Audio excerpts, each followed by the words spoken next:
Bueno, hoy vamos a ver rutas más cortas.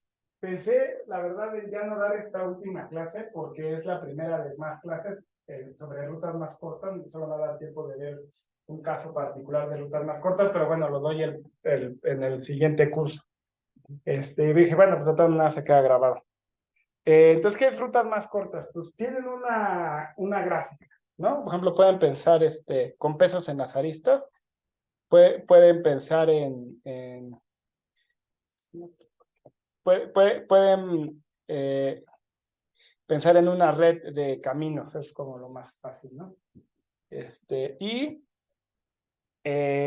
quieren encontrar la trayectoria más corta desde un vértice F hasta los demás vértices de G. ¿Ok? Ahora, podrían o no existir pesos negativos, eso es interesante, o sea, podrían existir pesos negativos. En el caso que existan pesos negativos, lo que no queremos es que existan ciclos negativos que sean accesibles desde el origen, desde ese. Porque entonces la ruta más corta está mal definida porque tú te metes al ciclo y te puedes dar vuelta en el ciclo negativo y ya, ¿no? O sea, la ruta más corta es menos infinito. Entonces, bueno, eh, hay varias variantes de rutas más cortas. Tenemos un origen, un destino, ¿no? Tenemos un origen, todos los destinos. Curiosamente, no sabemos cómo hacer un origen, un destino, más rápido que un origen, todos los destinos. Pero tiene sentido porque de alguna manera para llegar de S a T, pues tienes que ver cómo llegar a los demás. Me explico porque a lo mejor hay un camino más corto por llegar, o sea, por otro lado. Bueno, ya hay consideraciones prácticas también. En la ruta más corta, en Ciudad de México, pues solo vas a mirar a Ciudad de México, no vas a ver todo el mundo. ¿Me explico? También hay, por ejemplo, todos los orígenes, todos los destinos, ¿no? Y ese sí lo podemos hacer más rápido que hacer n veces un origen, todos los destinos, ¿no? Que podría ser, te paras en cada vértice y ves cómo llegar a los demás. Rutas más cortas tienen muchas aplicaciones, porque ustedes lo van a usar todos los días cuando usan Google Maps o usan Waze o eso es lo que están haciendo, ¿no? En logística también. También hay variantes donde, por ejemplo, la ruta más corta, puede ser que no quede la ruta más corta, puede ser la ruta que te minimiza 8 parámetros, ¿no? Como por ejemplo el tráfico. O puede ser que digas, no, pues es que, y ese fue un artículo de hace varios años, puede ser que no te convenga a toda la red que todos escojan la ruta más corta. De hecho, alguien demostró, bueno, no creo quién fue, Kirkpatrick, dio ejemplos de una red donde la hipótesis es, imagínate que todos buscan la ruta más corta, es como un juego de teoría de juegos, pues, ¿no? Y hay un equilibrio de Nash, donde en ese equilibrio de Nash todos están siguiendo la ruta más corta, pero sería mejor si todos cambiaran de estrategia al mismo tiempo en el global. Para las condiciones actuales, pues y tiene cierto sentido, porque todos van a buscar usar la misma calle, donde a lo mejor sería, bueno, pues yo me tardo un poquito más y no saturamos. Pues buenas cosas, ¿no? Ok, ¿cómo representamos rutas más cortas? Pues tengo un árbol con raíz en S y para cada nodo guardamos una apuntadora a su padre y una estimación de la distancia a S. ¿Ok? Entonces vamos a ir manteniendo un árbol con raíz en el origen y vamos a mantener para cada nodo una estimación de la distancia. ¿Qué quiere decir eso? Eso va a empezar en infinito y conforme vayamos avanzando vamos a ir bajando esa distancia. La distancia real siempre va a ser menor o igual a esa estimación de distancia. Es un poco como lo hicimos en BFS, que íbamos visitando uno por uno y guardando ciertos parámetros, es igual. ¿Ok? De hecho, se hace en BFS, en una gráfica donde todas las aristas valen lo mismo, entonces la ruta más, eso te va a regresar el árbol de rutas más cortas. Ok, bueno. Entonces, como les decía, lo primero que hacemos es inicializar la gráfica y entonces nuestra estimación de distancia para todos los vértices es infinito y el padre de todos los vértices en este árbol pues es nulo, porque ahorita todavía no llamamos nuestro padre. Y lo primero que hacemos es decir que la distancia al origen pues es cero, ¿no? Una técnica que vamos a usar para dos algoritmos que vamos a ver hoy es la idea de relajar, o varios algoritmos que vamos a ver, de relajar aristas. ¿Ok? ¿Qué significa relajar? Relajar viene más de terminología de programación lineal. Algo que tiene que cumplir la distancia es la desigualdad del triángulo, ¿no? Es decir, que si tú vas a ir a B, la distancia a B tiene que ser menor o igual a la distancia D más el peso de U a B. Esa es una condición que tienes que satisfacer, ¿ok? Lo que hace relajar es, te fijas en dos vértices U y B, y te fijas en la distancia a B, ajá, y te fijas en la distancia, en tu estimación de distancia a U. Y si esto es más grande, si tu estimación a B, que tu estimación a U más el precio de ir de U a B, pues actualizas tu estimación a B como la estimación a U más el peso de ir de U a B. Se llama relajar porque ya puedes olvidarte de esa restricción ya la estás cumpliendo. Por eso se llama, la puedes quitar de tu lista de restricciones que debes de cumplir porque ya en ese momento la actualizas. Y esas estimaciones siempre van bajando. ¿Ok? Y después de eso haces que el padre de U sea B. ¿Ok? Bueno, no quiere decir que al final se va a quedar con ese padre, pero de momento estás diciendo lo mejor que puedo hacer es para ir a U es ir primero a B y luego de U a B. ¿Ok? Fíjense, entonces aquí tengo la arista, esta arista de peso 2, tengo una estimación de 5 y de 9, ¿no? El peso de ir a B, pues, o sea, me conviene ir primero a B y luego pagar el de 5, entonces cambiaría mi estimación a 7. ¿Sale? Bueno, entonces, ahí está. Ajá. Entonces, supóngase que tengo una trayectoria B1 hasta BK más corta en G de S a BK. Ajá. Y supongamos que relajo las aristas en el siguiente orden. Primero la B1, B2, luego B2, B3, B3, B4, así sucesivamente, hasta ya la última, ¿no? Lo que voy a tener es que al final voy a tener que la distancia, mi estimación de distancia a BK va a ser igual a la distancia de S a BK. ¿Y por qué es cierto eso? Porque cuando yo arranco, como esa es la trayectoria más corta, de B1 a BK, pues en particular, ¿cuál es la trayectoria más corta o la subtrayectoria más corta de ABI? ¿No? Entonces, cuando yo relajo la vista B1, B2, pues ya tengo la distancia más corta a B2 en mi estimación. Cuando relajo la distancia de la vista B2, B3, pues entonces tengo la distancia más corta de B3. Y así sucesivamente hasta que llego a BK. Y esto se cumple independientemente de qué otras relajaciones esté haciendo. O sea, simplemente puedo hacer estas relajaciones en ese orden. Y en el inter tú puedes relajar otra vez las aristas del medio, otras aristas de la gráfica, no importa. Y la clave para que no importe es porque esto va decreciendo monótonamente. ¿Sale? Entonces, aunque tú relajes un en medio, pues no va a cambiar nada. Bueno, el algoritmo de Bell-Manford, pues es lo más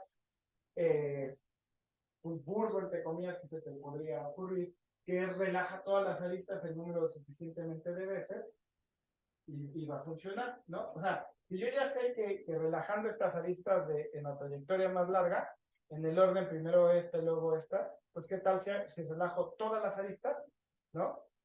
N veces, perdón, ¿no? Entonces hago, todas las relajo una vez, luego todas las relajo dos veces, así hasta N, como la trayectoria más grande de la longitud N, pues entonces va a funcionar mi algoritmo. El algoritmo de Bell-Manford tiene la ventaja de que si existe un ciclo negativo desde la raíz, te lo va a detectar. Es decir, aquí en algún lado hay un ciclo negativo. Y si no hay, al finalizar las estimaciones de la distancia más corta van a ser las distancias más cortas y el árbol que te regresa es el árbol de rutas más cortas. ¿Ja? Entonces es muy sencillo el algoritmo. Lo que hace es inicializa la gráfica, como les decía antes, y luego n-1 veces, ¿no? O sea, donde n es el número de vértices, relaja todas las aristas. Por lo que ya vimos, eso te va a calcular las distancias más cortas si es que no hay ciclos negativos. Y luego hace una pasada, donde para cada arista revisa si la distancia de BD es mayor a la estimación de distancia de BD es mayor a la distancia de UD más el peso. ¿Ok? Y en caso de que eso sea, te regresa a falso. Y si te regresa a falso, quiere decir que por ahí hay un ciclo negativo. ¿Ok? Y si te regresa verdadero, es que no hay ciclos negativos. ¿Vale? Entonces, fíjense. ¿Cuánto tarda? Pues n veces el número de aristas, pues eso es n cubo, porque e puede ser como n cuadrado. Si la gráfica es plana, como muchas de las gráficas de ruta a veces lo son, pues entonces ya no está tan mal porque es n cuadrada, ¿no? Entonces, bueno, a veces conviene el algoritmo de Bellman-Ford. En particular, si hay ciclos negativos, pues esto lo tienes que usar.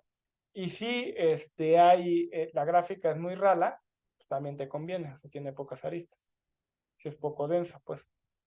Fíjense. Si no hay ciclos negativos, pues la correctez te sigue de lo que ya les dije, ¿no? De las trayectorias. Supónganse que sí hay ciclos negativos. Entonces, AB0 hasta BK un ciclo negativo, es decir, que la suma de los pesos es un número negativo, ¿no? Accesible desde la raíz. Claro, porque si hay un ciclo, estoy pensando también en gráficas dirigidas, ¿no? Si hay un ciclo por ahí negativo y no puedes llegar a él, pues no importa. Pero si puedes estar dando vueltas, entonces sí. Y supongan, puede ser desconexa. Lo que va a terminar es que entonces las estimaciones te van a quedar siempre en infinito. ¿Puede ser dirigida la gráfica? Sí, perdón, puede ser dirigida. De hecho, generalmente tiene más sentido en gráficas dirigidas. Porque es común que vaya camino de aquí a acá, pero no de regreso. Sí, por ejemplo, los caminos no siempre van de un lado a otro, ¿no? Entonces, supóngase que hay un ciclo negativo, pero que el algoritmo de Bellman-Ford me regresa verdadero, ¿no? Entonces, eso quiere decir que, bueno, como es negativo, la suma de todas las pesos de las aristas es menor a 0, ¿no? Aquí estoy sumando desde aquí, desde 1 hasta acá, ¿no? Y que tengo que como me regresó que sí, pues entonces se satisface la condición, ¿no? De la relajación. Quiere decir que BI, o sea, para cada arista del ciclo, la estimación de mi distancia a BI es menor o igual a la estimación de mi distancia a BI menos 1, ¿no? Más el peso de la arista. Pero ¿qué pasa si yo sumo todos esos valores? Fíjense. Eso quiere decir que si yo sumo todas las estimaciones de las distancias desde 1 hasta acá, eso va a ser igual a sumar ¿cómo se llama? Todos los BI menos 1 más estos pesos. Pero esto, el K, pues es igual a, ¿cómo se llama? O sea, cuando llega a acá, pues es ¿cómo se llama? BK es igual a B0. Ajá, pues me convenció. Lo que digo es que esta suma es igual a esta suma. ¿Vale? Pero eso quiere decir que la suma de estos pesos, pues es mayor o igual a 0. De hecho, aquí me equivoqué, esto está mal. No, sí. Sí, me faltaron los paréntesis y luego los divido, ¿no? Ajá. Y entonces, como B0 es igual a BK, pues tengo esta suma, pues son iguales, ¿no? Estas dos, y entonces la suma de los pesos, pues es mayor a 0, lo que contradice que era un ciclo negativo. ¿Vale? Entonces, si hay ciclos negativos, pues ya. Bellman-Ford te dice falso, hay un ciclo negativo, cuidado, ¿no? Pero ¿qué puedo hacer, por ejemplo, ya con lo que ustedes saben en otras circunstancias? Bellman-Ford relaja todo, pues, como a lo güey, así, pues, todo de un jalón y suficiente número de veces para que seguro aunque hay una trayectoria larga, haya relajado todos en el orden, ¿no? Pero ¿qué pasa si tú ya sabes que tienes una gráfica acíclica? Pues recuerden que ahí teníamos algo que se llamaba ordenación topológica, que es ordenar los vértices de manera de que todas las aristas vayan de izquierda a derecha. Si ya ordené los vértices, pues entonces eso ya me dice cómo ir relajando las aristas, ¿no? Pues hago una ordenación topológica de mi gráfica, eso me toma B más C, y luego para cada vértice, en ese orden, relajo todas las aristas que salen de él. Si se fijan en la trayectoria más corta de S a T, pues voy a hacer las relajaciones justo en el orden como me dice el algoritmo. Porque las veces tienes que relajar desde la trayectoria, o sea, siguiendo el orden de la trayectoria. Bellman-Ford, pues como hace tantas veces, pues, en particular lo hace en ese orden. Entonces hago una ordenación topológica y luego para cada vértice ordeno todas las flechas que salen. Y ya, ¿no? Y eso me toma de más C, tantas como aristas. Entonces, ese es para DAX. Y ahora el algoritmo de Dijkstra. El algoritmo de Dijkstra necesita, es más rápido que Bellman-Ford, pero necesita la hipótesis de que no haya pesos negativos. Ajá. Funciona bien porque pues en la práctica es raro que en una red haya pesos negativos, ¿no? Y hay algo que quisiera decir antes del algoritmo de Dijkstra. El algoritmo de Dijkstra era como el algoritmo, o es el algoritmo para rutas más cortas. En la realidad, muchas veces hay que abandonar la idea de rutas más cortas porque las gráficas son enormes, ¿no? Hay que tomar otras ideas. O sea, la ruta más corta en Internet, estamos hablando de miles de millones de vértices. Entonces, ya un algoritmo de tiempo n cuadradas, pues ya es muy lento. Y más que necesitas que te responda ya. ¿Vale? Entonces usan otras reglas. También en una red de caminos, pues no necesariamente te interesa en la vida real, y te interesa exactamente la ruta más corta, sino un trade-off ahí entre la ruta más corta y que te contesten rápido. ¿Me explico? Entonces, bueno, nada más para que lo tengan en cuenta. Entonces, bueno, el algoritmo de Dijkstra, así autorizamos que todos los pesos sean no negativos y funciona muy parecido a como funcionaba BFS, que iba creciendo. Si recuerdan, BFS tomaba un vértice e iba visitando los demás vértices en su vecindad y luego iba extendiéndose a lo ancho. Dijkstra hace algo muy parecido. Bueno, y BFS tenía una cola de prioridad, una cola, ¿no? No la de prioridad, sino una cola, ¿no?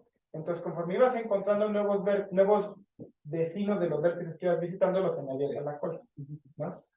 Dijkstra hace algo similar. Inicializa la gráfica con las estimaciones y demás. Luego crea un conjunto S, ¿no? Una cola, aquí me faltó decir que es una cola de prioridad, una mid-cube, ¿no? Y luego para cada vértice lo inserta la cola, ¿vale? Y va inicializado, o sea, la prioridad está dada por la distancia, esta estimación de distancia, ¿vale? Entonces, y luego, mientras la cola sea no vacía, extrae al mínimo, en la primera iteración de while, pues va a extraer a S, ¿no? Y luego S hace, estos son los que ya le calculó su distancia más corta. Entonces, S lo hace a S igual, a este vértice lo agrega a los que ya le calculó su distancia más corta. ¿Ok? Y luego para cada vértice en los vecinos de U, relaja la lista V. ¿Vale? Si en una de estas llamadas la estimación de distancia cambió, entonces le baja la prioridad a ese vértice. O sea, de manera de que Q siempre me va manteniendo los vértices por esta estimación de distancia. ¿Vale? Entonces voy a extraer el que tenga la menor estimación de distancia y lo agrego como que ya le calculé la ruta más corta y relajo todas las aristas que salen de. ¿Ok? Fíjense. Entonces, bueno, esto es el conjunto de vértices para los cuales ya hemos calculado la ruta más corta. Vamos a probar por inducción que los elementos bueno, que funciona el algoritmo de Dijkstra. Vamos a probar que por inducción que los elementos de F ya se calculó la distancia más corta. Entonces sea U el vértice que se extrae de Q. Todos los anteriores, por inducción, esa estimación ya es la distancia más corta. Eso funciona al inicio cuando saco el origen, porque tiene distancia cero, ¿no? Entonces tengo que demostrar que U va a tener su distancia, la estimación que tengo ahí, cuando lo agrego a S, es la distancia más corta. Entonces sea P una trayectoria más corta de S a U, ¿ok? Entonces me fijo en una trayectoria más corta. Y sea Y el primer vértice de P que no esté en S. Entonces tengo a S, tengo a U, ¿no? Tengo mi trayectoria más corta P, y ¿cómo se llama?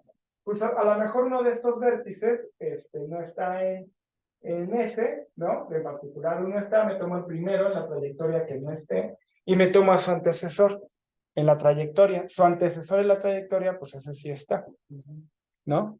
Entonces observen que la distancia de S a Y, pues es menor o igual a la distancia de S a U, porque pues está en la trayectoria más corta. Y observen que la estimación que tengo de U a D es menor o igual a la distancia, a la estimación de distancia que tengo de Y a D. ¿Por qué? Porque U fue el que saqué primero de la cola.